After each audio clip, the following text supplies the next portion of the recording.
그들이 무리에게 이르매 한 사람이 예수께 와서 꿇어 엎드려 이르되 주여, 내 아들을 불쌍히 여기소서. 그가 간질로 심히 고생하여 자주 불에도 넘어지며 물에도 넘어지는지라. 내가 주의 제자들에게 데리고 왔으나 능히 고치지 못하더이다. 믿음이 없고 패역한 세대여, 내가 얼마나 너희와 함께 있으며 얼마나 너희에게 참으리요. 그를 이리로 데려오라. 이에 예수께서 꾸짖으시니 귀신이 나가고 아이가 그때부터 나으니라. 이때에 제자들이 조용히 예수께 나와 이르되 우리는 어찌하여 쫓아내지 못하였나이까? 너희 믿음이 작은 까닭이니라. 진실로 너희에게 이르노니 만일 너희에게 믿음이 겨자씨 한 알만큼만 있어도 이 산을 명하여 여기서 저기로 옮겨지라 하면 옮겨질 것이요 또 너희가 못할 것이 없으리라. 갈릴리에 모일 때 예수께서 제자들에게 이르시되 인자가 장차 사람들의 손에 넘겨져 죽임을 당하고 제3일에 살아나리라 하시니 제자들이 매우 근심하더라. 가버나움에 이르니 반세계를 받는 자들이 베드로에게 나와 이르되 너의 선생은 반세계를 내지 아니하느냐? 내신다. 하고 집에 들어가니 예수께서 먼저 시몬아, 내 생각은 어떠하냐? 세상의 임금들이 누구에게 관세와 국세를 받느냐? 자기 아들에게냐 타인에게냐? 타인에게니이다. 그렇다면 아들들은 세를 면하리라. 그러나 우리가 그들이 실족하지 않게 하기 위하여 네가 바다에 가서 낚시를 던져 먼저 오르는 고기를 가져 입을 열면 돈 한 세겔을 얻을 것이니 가져다가 나와 너를 위하여 주라.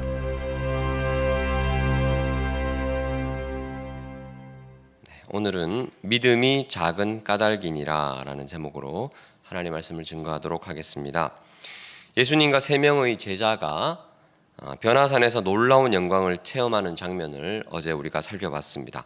오늘은 예수님과 세 제자가 변화산에서 내려오고 또 그 산 아래에 있었던 나머지 9명의 제자에게 있었던 일들이 그동안 어떤 어려움이 있었는지를 성경이 보여주고 있습니다. 14절을 보시면 그들이 무리에게 이르매, 즉 예수님과 세 명의 제자가 변화산에서 내려옵니다. 내려왔을 때 많은 무리들이 있었습니다. 그리고 한 사람이 예수께 와서 꿇어 엎드려 이르러 말을 합니다. 15절, 주여 내 아들을 불쌍히 여기소서. 그가 간질로 심히 고생하여 자주 불에도 넘어지고 물에도 넘어지는지라. 아들이 간질병에 걸려서 불에도 물에도 넘어지는 참 아픈, 가슴 아픈 그런 장면이 계속해서 일어납니다. 그래서 아들을 고쳐달라고 이 아버지가 간절히 부탁을 하고 있는데, 실은 예수님께서 변화산에 올라가 있는 동안 9명의 제자들에게 이 병을 고쳐달라고 부탁을 했던 터였습니다. 16절입니다. 내가 주의 제자들에게 데리고 왔으나 능히 고치지 못하더이다. 그때 예수님께서 나머지 제자들을 향해서 책망하시는 장면이 17절에 있죠. 같이 읽어보겠습니다. 17절입니다. 시작. 예수께서 대답하여 이르시되 믿음이 없고 패역한 세대여, 내가 얼마나 너희와 함께 있으며 얼마나 너희에게 참으리요. 그를 이리로 데려오라 하시니라. 예수님께서 무기력했던 9명의 제자들을 책망하십니다. 왜 그렇게 믿음이 없느냐라고 책망하시고 아이를 데리고 오라라고 아버지에게 말씀하신 다음에 18절, 예수께서 꾸짖으시니 귀신이 나가고 아이가 그때부터 나으니라. 알고 보니 단순한 간질이 아니라 뭐였습니까? 귀신 들려서 고통받았습니다. 즉, 이 아이의 병은 굉장히 복합적인 것이었습니다. 피상적으로는 간질에 걸린 것 같아 보였지만 조금 더 들어가 보니까 이 귀신에 사로잡혀 있었던 아주 어려운 문제였죠. 하지만 아무리 귀신 들렸다 할지라도 9명의 제자들이 이 아버지의 아픔 그리고 이 아들의 질병을 못 고칠 수밖에 없었다 변명할 수는 없었습니다.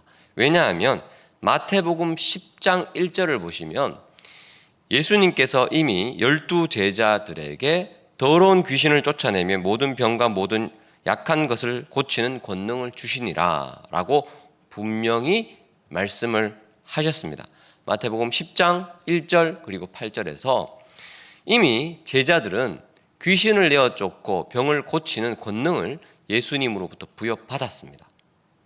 그런데 고치지 못했다는 거예요. 그래서 예수님께서 제자들을 책망하셨습니다. 예수님은 실력도 없고 능력도 없는 제자들에게 왜 못 고치느냐라고 책망하지 않으셨습니다. 이미 병을 고친 적도 있었고 귀신을 떠나게 가게 했던 권능도 부여받았음에도 불구하고 무기력했던 제자들을 책망하시는 것입니다. 제자들이 이렇게 무기력했던 이유는 무엇입니까? 스스로도 잘 몰랐던 것 같습니다. 19절을 보시면 이때에 제자들이 조용히 예수께 나와 이르되 예수님 우리는 어찌하여 귀신을 쫓아내지 못하였나이까? 라고 묻는 장면이 있죠.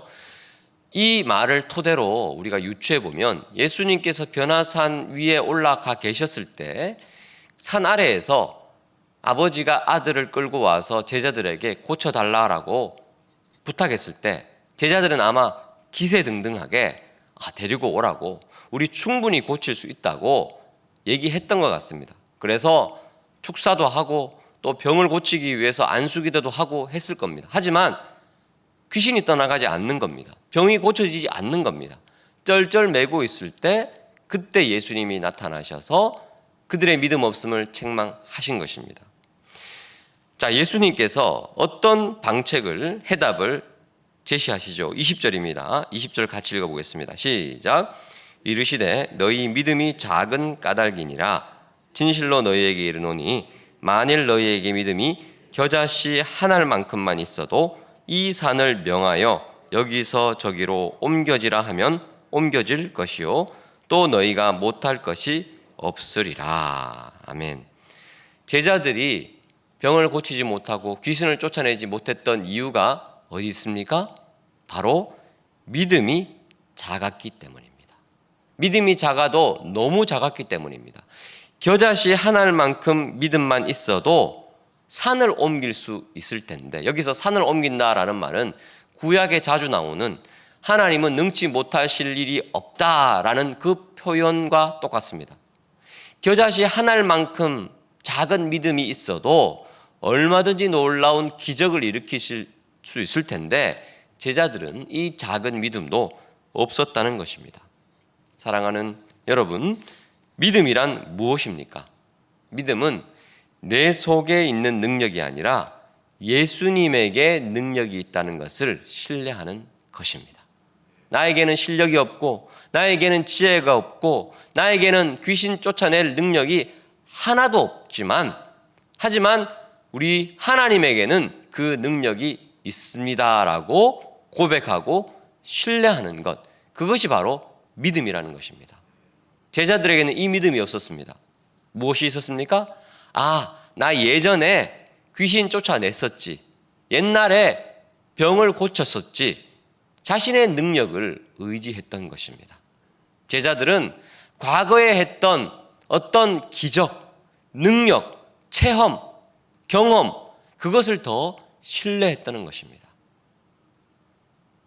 예전에 내가 어떤 위대한 업적을 이루었다 할지라도, 내 신앙 경력이 예전에 이렇게 있었다 할지라도 우리의 믿음은 날마다 하나님, 저는 너무너무 부족합니다. 하나님 없이는 살 수 없습니다. 하지만 하나님이 나와 함께 하신다면 내가 무엇이든지 할 수 있습니다. 이렇게 고백하는 것이 참된 믿음인 줄 믿습니다. 제자들에게는 이 믿음이 없었다는 것입니다. 그렇다면 이 믿음을 어떻게 하면 가질 수 있을까요? 오늘 우리가 읽었던 마태복음 21절에는 없음이라고 되어 있죠. 근데 이 없음의 각주에 보시면 어떤 사본에 21절이 기록되어 있다라고 나와 있습니다. 기도와 금식이 아니면 이런 유가 나가지 아니하느니라 라고 기록되어 있고, 또 병행구절인 마가복음 9장 29절에 보시면 똑같은 사건이 있는데 예수님께서 제자들에게 뭐라고 말씀하시느냐, 기도 외에는 다른 것으로 이런 종류가 나갈 수 없느니라 라고 교훈하신 바가 있습니다. 즉 겨자씨만한 믿음도 없었는데 작은 믿음이라도 생기면 산을 옮길 수 있는데 귀신이 쫓아나가고 병이 치유되는 그 비결은 어디 있다고 예수님이 힌트를 주시죠? 기도할 때. 간절히 금식하면서 기도할 때 하나님께 이 믿음을 달라고 기도하면 믿음은 하나님이 주시는 선물이라는 것입니다. 믿음은 우리에게 난 것이 아니요 하나님께서 주시는 선물이라고 에베소서에서 분명히 언급하고 있습니다. 우리에게 믿음이 부족하다면 주님 나에게 믿음을 더해 주옵소서 간절히 기도하고 금식하며 주님께 매달릴 때 하나님께서 산을 옮길 수 있는 믿음을 우리에게 허락해 주실 줄 믿습니다. 더불어 성경은 변화산에서 내려온 예수님과 세 제자들 그리고 산 아래에 있던 9명의 제자들을 대조하고 있습니다. 구약의 어떤 장면과 굉장히 비슷하죠.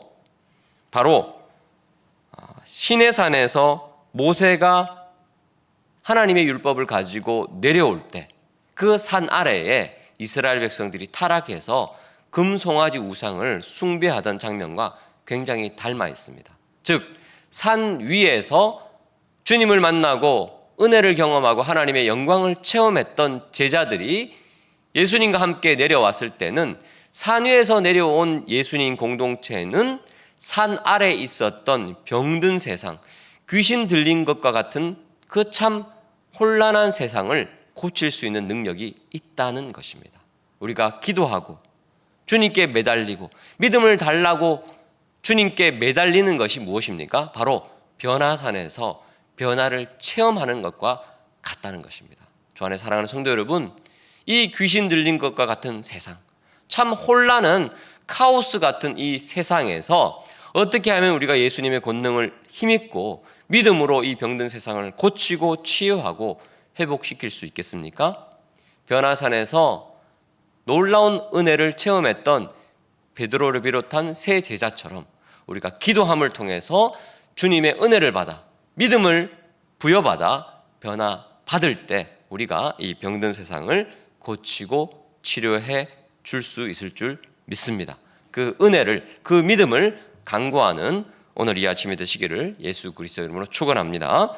말씀을 기억하면서 간절히 기도할 때 주님, 나에게는 믿음이 없습니다. 믿음이 너무 부족합니다. 하나님 그 믿음을 허락하여 주옵소서. 산을 옮길 만한 믿음 허락하여 주시고 산 아래 혼란한 세상 가운데서 주님의 손과 발이 될 수 있는 믿음을 나에게 허락하여 주옵소서. 주의 이름을 부르고 합심해서 기도합니다.